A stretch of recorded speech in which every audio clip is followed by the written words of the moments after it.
नमस्कार दोस्तों, फिर हाजिर है आपका दोस्त जी आर चौधरी। और आज आपके लिए जो टॉपिक हम लाए हैं वो राजस्थान जीके में या राजस्थान हिस्ट्री का पहला जो टॉपिक बनता है वो बनता है राजस्थान की प्राचीन सभ्यताओं से। एक सवाल देखने को मिलता है हर परीक्षा में, बड़ा लंबा सा टॉपिक है। मैंने इस टॉपिक में कोशिश की है कि बिल्कुल छोटे से नोट्स में, एक पन्ने के नोट्स में आपको वो समझ में आ जाए, वो आपके नोट्स बन जाए, आपको याद हो जाए और अपने को ज्यादा कोई मास्टर बनने की जरूरत नहीं, इससे अपना काम आसानी से हो जाएगा। मैंने बहुत सारे नोट्स देखे हैं, उन नोट्स में देखा जाए तो आजकल का जो परीक्षाएं हो रही है उनमें से इसमें से काम चल जाता है आराम से। और ज्यादा अपने को कोई पुरातत्व वेदा बनना नहीं है, लेकिन अपने परीक्षा में इससे संबंधित काम हो जाएगा। फटाफट देखते हैं राजस्थान के प्राचीन सभ्यताओं की जानकारी। देखो, राजस्थान की प्राचीन सभ्यताओं की जानकारी देखें तो राजस्थान की जितनी भी प्राचीन सभ्यताएं हैं उसको अलग अलग युगों में बांटा गया है। कई बार सवाल पूछा जाता है कि ये कौन सी किन सभ्यता थी। तो देखो, पाषाण काल होता है जहां पत्थर के औजारों से संबंधित अब सबसे पुराना जमाने पाषाण काल। उसके बाद में आया ताम्र पाषाण काल है, जिसमें तांबे और पाषाण दोनों, पाषाण का मतलब पत्थर, दोनों के मिलते हैं औजार। तीसरा आया कांस्य युगीन काल। चौथा उसके बाद में लोहा युगीन आया। और उसके बाद में हम अन्य सभ्यताओं की भी जो इनसे रिलेटेड नहीं है उनकी भी चर्चा करेंगे। पहला जो देखो सभ्यता का स्थल है वो पाषाण काल से संबंधित स्थलों की हम चर्चा करें तो पाषाण कालीन स्थलों को आप ध्यान से समझते जाना। पाषाण काल की हम बात कर रहे हैं और पाषाण काल में आपको याद बस स्थान रखने हैं 5। पाषाण काल के स्थान कितने हैं? 5 स्थान है। पहला स्थान है बागोर, दूसरा स्थान है तिलवाड़ा, तीसरा स्थान है पंचपदरा, चौथा स्थान है बूढ़ा पुष्कर और 5वां स्थान है जायल डीडवाना। स्थान पाषाण युग में स्थान कितने हैं? 5 स्थान। आपसे सवाल पूछा जा सकता है तिलवाड़ा जो स्थल है उसकी खुदाई में किस सभ्यता के अवशेष मिले हैं? पाषाण युगीन सभ्यताओं के अवशेष मिले, पाषाण काल के अवशेष मिले। देखो, पहले स्थल की हम बात करें तो उसका एक और चीज आप याद रखना, पाषाण काल में जो उत्खनन करता है उसमें एक ही नाम याद रख लेना, वीएन मिश्र। वीएन मिश्र बागोर सभ्यता के उत्खनन करता थे और वीएन मिश्र ही तिलवाड़ा जो स्थल है उसकी खुदाई जो की थी वो भी वीएन मिश्र के नेतृत्व में ही की गई थी। तो एक ही नाम वीएन मिश्र, बागोर के भी और तिलवाड़ा के। तिलवाड़ा पहले बाड़मेर में पड़ता था बेटा और अभी वर्तमान में नया जिला बन गया और ये वर्तमान में बालोतरा में पड़ता है। अब भाई साहब क्या है, पहले हम बात करें बागोर की तो बागोर की संदर्भित महत्वपूर्ण बातें क्या है? बागोर जो स्थल है, बागोर जो स्थल है, जो पाषाणकालीन स्थल है बागोर, उसकी खुदाई करने वाले थे वीएन मिश्र। खुदाई करने वाले कौन थे? वीएन मिश्र। याद रख लेना, क्योंकि पाषाण काल में मैं एक ही विद्वान का नाम लूंगा, वीएन मिश्र का। बागोर में लघु पाषाण उपकरण मिलते हैं। पाषाण काल का स्थल है तो सीधा सा उत्तर इसमें क्या क्या मिलेगा? तो उपकरण जो मिलेंगे पाषाण कालीन स्थलों में, उपकरण मिलेंगे वो पाषाण के मिलेंगे। तो यहां लघु पाषाण उपकरण, छोटे छोटे पाषाण के उपकरण मिले। दूसरी बात है यहां पशुपालन के अवशेष मिले। तीसरी बात है कृषि के अवशेष मिले और चौथी बात है तांबे की एक सुई मिली है, छेद वाली। बागोर भीलवाड़ा का स्थल है और यहां तांबे की सुई मिली है। मतलब यार उस समय तांबे का अवशेष मिल गए थे, पाषाण कालीन स्थल है लेकिन तांबे की छोटी सी एक सुई मिली थी, छेद वाली सुई जिसमें कपड़े सिलते थे। बागोर से संबंधित बस इतने स्थल रखना है। बागोर भीलवाड़ा में है, आप सबको पता है। वीएन मिश्र ने खोज की लघु पाषाण उपकरण मिले, पशुपालन, कृषि और तांबे की सुई। याद रखने वाली बात है, तांबे की सुई कहां से मिली है? तांबे की सुई मिली है बागोर से।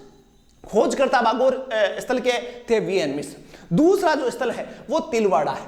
तिलवाड़ा पहले बाड़मेर में हमने पढ़ा है किताबों में, वर्तमान में बालोतरा में पड़ता है।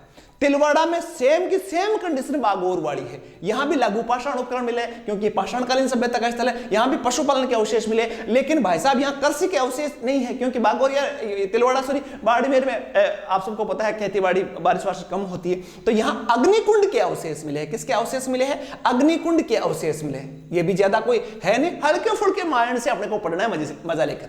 2 स्थलों की, एक बागोर वाले की, एक तिलवाड़ा की बात की। दोनों के उत्खननकर्ता कौन थे? वीएन मिश्र। बागोर भीलवाड़ा में और तिलवाड़ा बालोतरा में पड़ता है। एक पंचपदरा स्थान है, वो भी बाड़मेर में, एक बूढ़ा पुष्कर सबको पता है अजमेर में है, और एक जायल डीडवाना, ये दो स्थल है। जायल नागौर में पड़ता है और डीडवाना खुद एक जिला हो गया है। तो 5 स्थल अपने को माइंड में सेट कर लेना, परीक्षा में जाने से पहले अपने को माइंड में सेट करना है। 5 स्थल कौन से है? पहला है बागोर भीलवाड़ा का, दूसरा है तिलवाड़ा बाड़मेर में था, बालोतरा में हो गया, चौथा है पंचभद्रा, पांचवा है चौथा है बूढ़ा पुष्कर और पांचवा है जायल डीडवाना। ये पाषाण युगीन सभ्यता के स्थल है राजस्थान के 5 महत्वपूर्ण। क्लियर है? अग्निकुंड मिला है तिलवाड़ा में, और तांबे की सुई वाला जो मामला है बागोर भीलवाड़ा। आप सबको पता है भीलवाड़ा राजस्थान की मैनचेस्टर है, कपड़े की ज्यादातर फैक्ट्रियां भीलवाड़ा में है। तो यहाँ सुई मिलेगी, याद रख लेना यार, सुई कहाँ मिलेगी? यहाँ कपड़े बनते हैं, और कपड़े कहाँ बनते हैं? भीलवाड़ा में। तो बागोर भी भीलवाड़ा में तांबे की सुई मिली।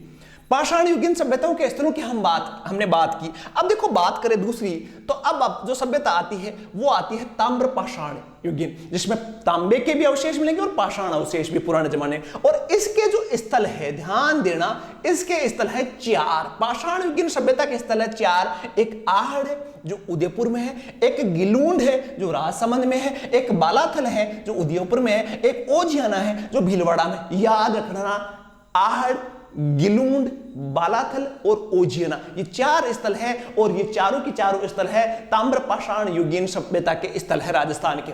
एक की हम बात करें तो तो पहले हम बात कर लेते हैं आहड़ की। पहले जो बात करते हैं वो है आहड़ की बात कर ले। मैंने बताया आहड़ उदयपुर में है, आयड़ नदी के किनारे है। नदियों की ज्यादा चर्चा नहीं करूंगा आजकल, कम पूछ लेंगे, बेड़चे आयड़ नदी के किनारे। आहड़ सभ्यता जो थी, आहड़ स्थल जो था, उसमें खुदाई करने वाले जो व्यक्ति थे वो 4 महत्वपूर्ण है। याद रट्टा मार लेना अभी। एक का नाम है अक्षय कीर्ति व्यास, जिसको एके व्यास कहा जाता है। ये कहां से संबंधित है? आहड़ में भी ए आ रहा है और अक्षय कीर्ति व्यास में भी ए आ रहा है। तो याद रखना है आहड़ सभ्यता, आहड़ जो स्थल था उसकी खोज अक्षय कीर्ति व्यास, उसके साथ में थे आर.सी. अग्रवाल, रतन चंद्र अग्रवाल, एक थे एच.डी. सांकड़िया और एक थे वी.एन. मिश्र। चारों बड़े बड़े नाम है जो आपको राजस्थान में विभिन्न स्थलों की खुदाई में सब जुड़े हुए हैं। एक के व्यास, आर.सी. अग्रवाल, एच.डी. सांकड़िया और वी.एन. मिश्र। और इसी आहड़ जो स्थल है उसको आघाटपुर भी कहा जाता है, लोकल भाषा में इसको धूलकोट भी कहा जाता है, और इसको ताम्रवती नगरी भी कहा जाता है। बहुत बार यहां से सवाल बहुत बार आए हुए हैं। मोस्ट याद रखना, वेरी मोस्ट आपको याद रखना पड़ेगा किस स्थल के लिए 3 नाम आया। ताम्रवती नगरी क्यों कहा जाता था? क्योंकि यहां तांबे के बर्तन बनाने की फैक्ट्रियां होती थी। तांबा पैदा नहीं होता था यहां, लेकिन तांबे के बर्तन यहां की फैक्ट्रियां थी प्रसिद्ध आहड़ की, तो इसलिए इसका नाम पड़ा ताम्रवती नगरी। इसके 2 और एक लोकल नाम है वहां के आसपास, इसको धूलकोट कहा जाता है, और एक और नाम है आघाटपुर। याद रट्टा मार लेना। अब यहां मिलेंगे क्या भाई साहब? देखो आहड़ में आपके माइंड में आप सेट कर लेना कि आहड़ में बड़ी बड़ी फैक्ट्रियां थी तांबे की, और वहां क्या था? बड़े संयुक्त परिवार व्यवस्था थी। आहड़ की बात करें तो वहां संयुक्त परिवार व्यवस्था थी। माइंड में सेट करना कि बड़े बड़े परिवार रहते थे और अब वहां से जो मिलेगी चीजें वो संयुक्त परिवार से रिलेटेड मिलेगी। पहले तो यहां 6 चूल्हे मिले हैं एक जगह। अब 6 चूल्हे एक जगह मिले, इसका मतलब 40-50 आदमी तो साथ रहते होंगे, एक जगह 6 चूल्हे मिले हैं, तो 6 चूल्हे के अवशेष मिले हैं आहड़ से। दूसरी बात है सिलबट्टा। अब यार चूल्हे पे रोटी बनेगी तो सिलबट्टा पे मिर्च भी तो पीसी जाएगी, तो सिलबट्टा मिला जो है वो भी कहां से मिला है? आहड़ से मिला। गेहूं, चावल और ज्वार तीनों खाते थे वहां के संयुक्त परिवार वाले, तो गेहूं, चावल और ज्वार। ये बाट भी वहां से मिले, बाट तोलने वाले बाट जो है वो बाट मिले। एक बिना हत्थे का जलपात्र मिला है। अब रोटी खाओगे, संयुक्त परिवार में बैठोगे तो बड़ा सा लोटा भी तो चाहिए पानी पीने के लिए, और लेकिन उसमें क्या था? हत्था लगा हुआ नहीं था। और ये इस प्रकार के जो बिना हत्थे वाले जलपात्र है वो ये इंगित करते हैं कि उस समय आहड़ का संपर्क जो था वो ईरान के साथ था, क्योंकि ईरान में बिना हत्थे वाले बर्तन कहां मिल जाते। इसके साथ ही अपोलो का चित्र वाला एक सिक्का मिला है। अपने अपोलो का जो सूर्य देव को माना जाता है अपोलो, तो अपोलो का जो चित्र वाला सिक्का मिला है, इससे पता चलता है कि यहाँ इसके आहड़ के यूनान के साथ भी संबंध थे। काले लाल मृद भांड मिले, काले और लाल रंग के मृद भांड मिले हैं, इसमें वो संयुक्त परिवार वाले खाना खाते होंगे। बनासियन बुल यहाँ की खास व्यवस्था थी। एक बेल का मृण मूर्ति मिली है जिसको बोलते हैं बनासियन बुल। बना सभ्यता का से रिलेटेड शब्द तो बनासीन गुल, शव के साथ आभूषण, शव जलाते थे तो शव के साथ आभूषण है वो भी उसके साथ रख देते थे, तो ये भी अवशेष मिले। रंगाई छपाई उद्योग के अवशेष भी मिले हैं, यहाँ रंगाई छपाई के अवशेष मिले। कच्ची ईंटें, पत्थर की नींव होती थी, कच्ची मकान जो बने हुए हैं पत्थर की नींव भरी जाती थी, कच्ची ईंटें प्रयोग में ले जाते थे और उसको मजबूती दे लेने के लिए क्वार्ट्ज का प्रयोग करते थे। रेत चारों तरफ जैसे पॉलिश करते हैं ना ऊपर, जिसको निपाई बोलते हैं, तो उसमें क्वार्ट्ज का प्रयोग करते थे ताकि मकान मजबूत हो। आपको आहार से संबंधित एक ही चीज याद रखना है, संयुक्त परिवार था, चूल्हे थे, 2 मुंह वाला चूल्हा भी मिला है जिसके दोनों तरफ आप लकड़ियां डाल के आराम से खाना बना सकते। मृदभांड मिले हैं लाल, पानी पीने के लिए बिना हत्थे वाला पानी का लोटा मिला है, शव के साथ आभूषण मिले। ये सारे के सारे जो है वो कहां से है, आहड़ से है। और आहड़ सभ्यता ताम्र पाषाण कालीन सभ्यता है। कौन सी सभ्यता है? ताम्र पाषाण कालीन सभ्यता।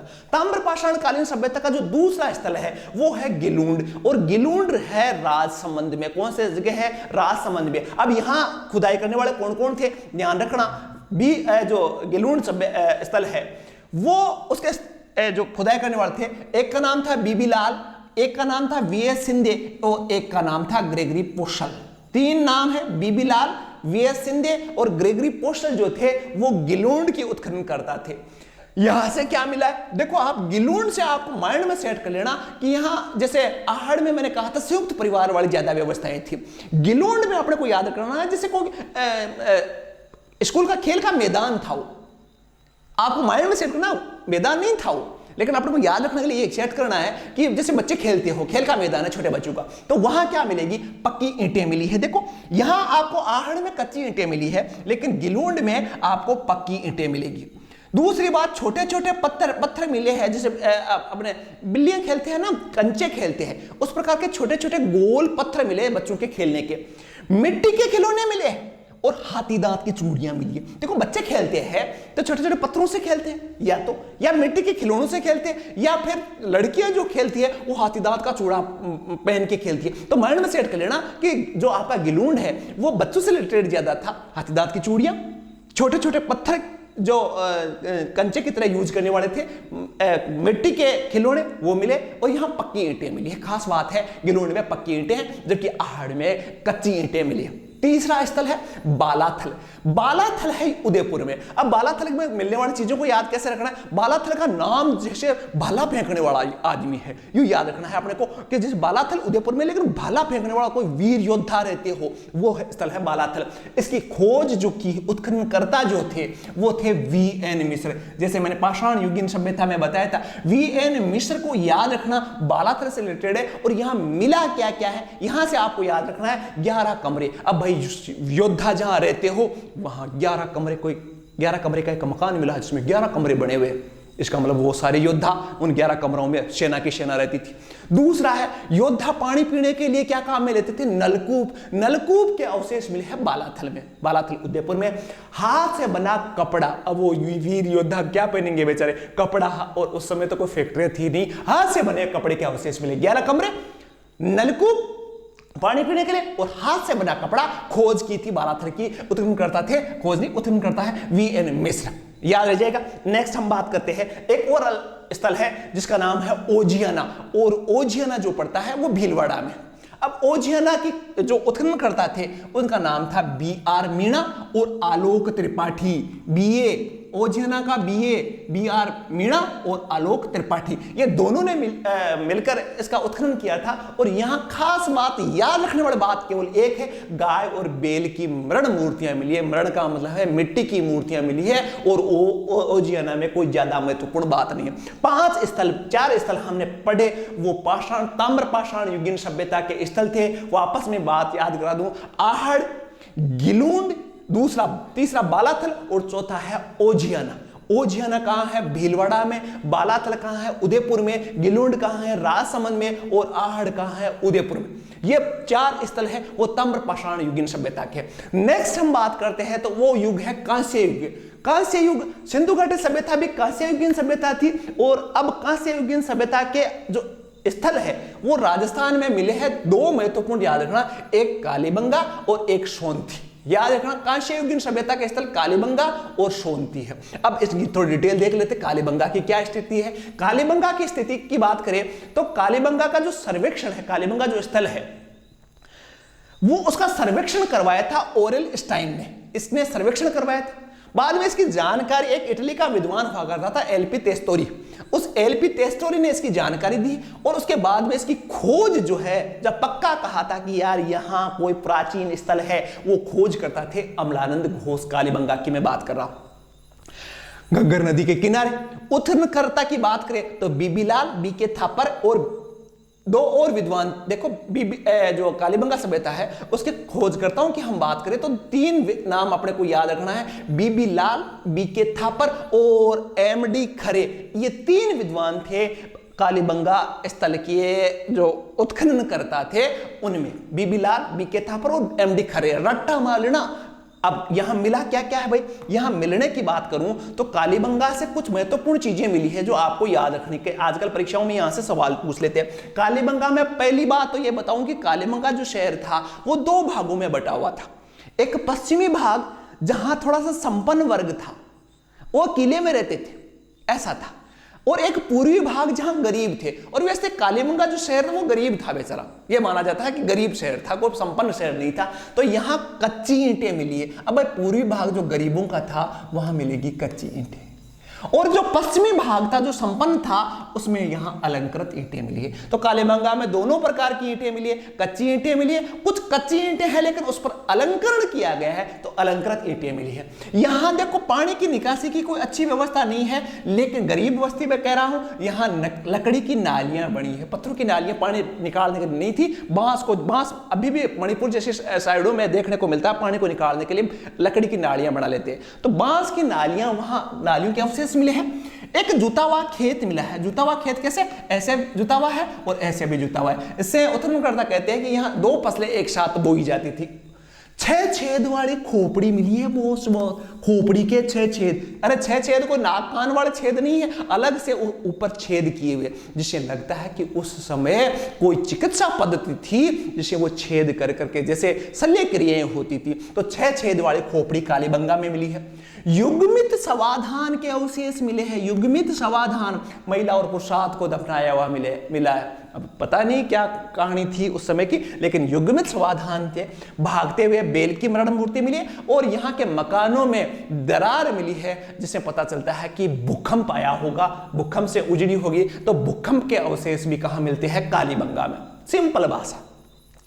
नेक्स्ट हम बात करें तो आपकी देखो कांस्य युगीन सभ्यता का जो दूसरा स्थल है, वो कांस्य युगीन स्थल जो दूसरा है वो सोंती है, जिसको कालीबंगा फर्स्ट भी कहा जाता है। बीकानेर में पड़ता है कालीबंगा, ये सोंती स्थल बहुत बार सवाल पूछा हुआ है। इसको कालीबंगा फर्स्ट भी कहा जाता है। और अमलानंद घोष ने इसको हड़प्पा सभ्यता का उद्गम स्थल भी कहा था। याद रखना, हड़प्पा सभ्यता का उद्गम स्थल किसको कहा जाता है, सोंती को कहा जाता है। कालीबंगा फर्स्ट किसको कहा जाता है, सोंती को कहा जाता है। हड़प्पा सभ्यता का उद्गम स्थल किसने कहा था, अमलानंद घोष ने कहा था। और इसके 2 स्थल है, याद रख लेना, 2 स्थल है, याद रखना, 2 स्थल है, दोनों बीकानेर में है। एक तो है सावणिया, ये सोंती सभ्यता का स्थल है, और ये एक है पुंगल, ये दोनों बीकानेर में है। और ये सोंती से रिलेटेड स्थल है, सोंती सभ्यता से रिलेटेड स्थल है। कांस्य युगीन सभ्यता थी और ज्यादा इसकी जानकारी अपने को चाहिए नहीं। नेक्स्ट हम बात करें तो वैदिक सभ्यता। वैदिक सभ्यता में बस रट्टा मार लेना, वैदिक सभ्यता में कुछ है नहीं। वैदिक सभ्यता में 3 स्थल है। एक अनूपगढ़ जो आजकल नया जिला बन गया है अनूपगढ़, तो अनूपगढ़ में है। एक तरखान वाला डेरा है, वो याद रख लेना। और एक चक-64 है, ये वैदिक सभ्यता के स्थल है। देखो लोहायुगीन सभ्यता कह दो चाहे वैदिक सभ्यता कह दो, एक ही बात है। लोहायुगीन सभ्यता की बात करें तो उसको वैदिक सभ्यता भी कहते हैं। और वैदिक सभ्यता के 3 ही स्थल है, फर्स्ट, सेकंड और थर्ड, बस 3 याद रख लेना। लोहायुगीन सभ्यता कह दो, वैदिक सभ्यता कह दो। लोहायुगीन सभ्यता का पहला स्थल है अनूपगढ़, जो कि पहले गंगानगर में था, अब अनूपगढ़ नया डिस्ट्रिक्ट बन गया। एक है तरखान वाला डेरा, ये दूसरा स्थल है, ये भी गंगानगर में। तीसरा है चक-64, ये भी गंगानगर में। 3 स्थल है वो वैदिक सभ्यता के मिले। आपसे सवाल पूछ लिया जाए परीक्षा में, निम्न में से कौन सा स्थल है वो लोहायुगीन सभ्यता से संबंधित स्थल है। ये 3 याद रखना, अनूपगढ़, तरखान वाला का डेरा और चक-64 है, ये आपके 3 स्थल है। अब देखो क्लास के एंड में कुछ अन्य स्थलों की भी हम बात करें जिनका इनसे संबंध नहीं है, लेकिन वो अपने को याद रखना है। अन्य स्थलों की हम बात करें तो अन्य स्थल देखना, आप याद रखना। पहला है गणेश्वर, सीकर में कांतली नदी के किनारे है गणेश्वर सभ्यता की बात करें तो सीकर में कांतली नदी के किनारे। इस स्थल की खोज जो उत्खनन करता थे वो आरसी अग्रवाल थे। याद रखना, सीकर वाला मैटर है, ये सीकर लिख दे रहा हूं मैं। सीकर का ये महत्वपूर्ण स्थल है सीकर गणेश्वर सभ्यता। नीम का थाना आजकल जिला बन गया है, नीम का थाना नया जिला बन गया है, पहले वाली किताबों में लिखा हुआ था। आरसी अग्रवाल थे। इसको गणेश्वर को ताम्रयुगीन सभ्यताओं की जननी कहा जाता है। मोस्ट इंपोर्टेंट बात, ताम्रयुगीन सभ्यता, क्योंकि यहीं आसपास ही तांबा पैदा होता था। आहड़ में तो फैक्ट्रियां थी, लेकिन यहां ताम्रयुगीन सभ्यता की इसको जननी कहा जाता है, गणेश्वर को, कांतली नदी के किनारे। और इसमें सबसे मोस्ट बातें जो है, और जो उत्खनन में जो सामान मिला है उसको देखकर लगता है कि उस समय वो नदी थी, वो सदा नीरा नदी थी, मतलब 12 महीने पानी बहता था। इसलिए वहां एक पत्थर का बांध मिला है और मछली पकड़ने का कांटा मिला है, अर्थात इसमें पानी भरपूर था तभी तो मछलियां होगी। यह सवाल पूछा गया है बार बार, मछली पकड़ने का कांटा किस सभ्यता से मिला है? गणेश्वर सभ्यता से मिला है। दूसरा स्थल है सुनारी, जो झुंझुनू में है। और यहां एक ही चीज अपने को याद रखना है, ना उत्खननकर्ता की जरूरत है ना कुछ और है, काम चल जाएगा। घोड़े से खींचा जाने वाला रथ किस जगह मिला है? और वो उत्तर आएगा सुनारी, झुंझुनू में। तीसरा है बरौर, जो है गंगानगर में। ये प्राक हड़प्पा, विकसित हड़प्पा दोनों के अवशेष मिले हैं। बरौर एक जगह है गंगानगर में, और यहां से प्राक हड़प्पा के अवशेष भी मिले हैं। और विकसित, प्राक हड़प्पा का मतलब हड़प्पा से जो शुरुआती हड़प्पा कालीन सभ्य स्थल थे उससे रिलेटेड भी यहां सामग्री मिली है। और विकसित हड़प्पा के भी अवशेष इसमें मिले हैं। और लाजवर्द मनके मिले, लाल लाल रंग के मनके मिले। बस याद रखना, बरौर बस गंगानगर, बस इतना सा काम चल जाएगा। सरस्वती नदी के किनारे है। अगला जो स्थल है वो है जोधपुरा। याद रखना, जोधपुरा से जोधपुर भर के मत आ जाना। जोधपुरा जो शब्द है वो जयपुर में है, साबी नदी किनारे है। जोधपुरा कहां है? जयपुर में है। एक है इश्वाड़ है और एक कुराड़ा है, कुराड़ा नागौर में। ये आपको याद रखना है। इश्वाड़ जो है वो उदयपुर में है, ये याद रखना, उदयपुर में है। इश्वाड़ जो स्थल है वो उदयपुर में, और कुराड़ा जो सभ्यता है वो कुराड़ा जो स्थल है वो नागौर में है। और यहां कुराड़ा की एक और मैं बात बता दूं, कुराड़ा में आपको औजार ज्यादा मिले हैं, इसलिए नागौर को औजारों की नगरी भी कहा जाता है। औजार मिले हैं यहां से, कुराड़ा से। अब भाई परीक्षा में जाओ ना तो इस चीज को मैं वापस देखो आपके सामने, ये नोट्स है आपके, बस इतना सा पढ़ के जाना। यहां से एक सवाल निकल कर आएगा, छोटी सा एक पन्ने के नोट्स और एक सवाल। महंगा सौदा नहीं है, फटाफट इसको याद कर लो, एक बार देख लो। और स्क्रीनशॉट लेना चाहो तो इसका स्क्रीनशॉट आप ले सकते हो। ये रहा, मैं निकलता हूं बाहर, स्क्रीनशॉट ले लेना। और यदि क्लास अच्छी लगी है तो कमेंट करके जरूर बताना, और चैनल पे नए हो तो सब्सक्राइब जरूर कर लेना। थैंक यू, धन्यवाद, जय हिंद।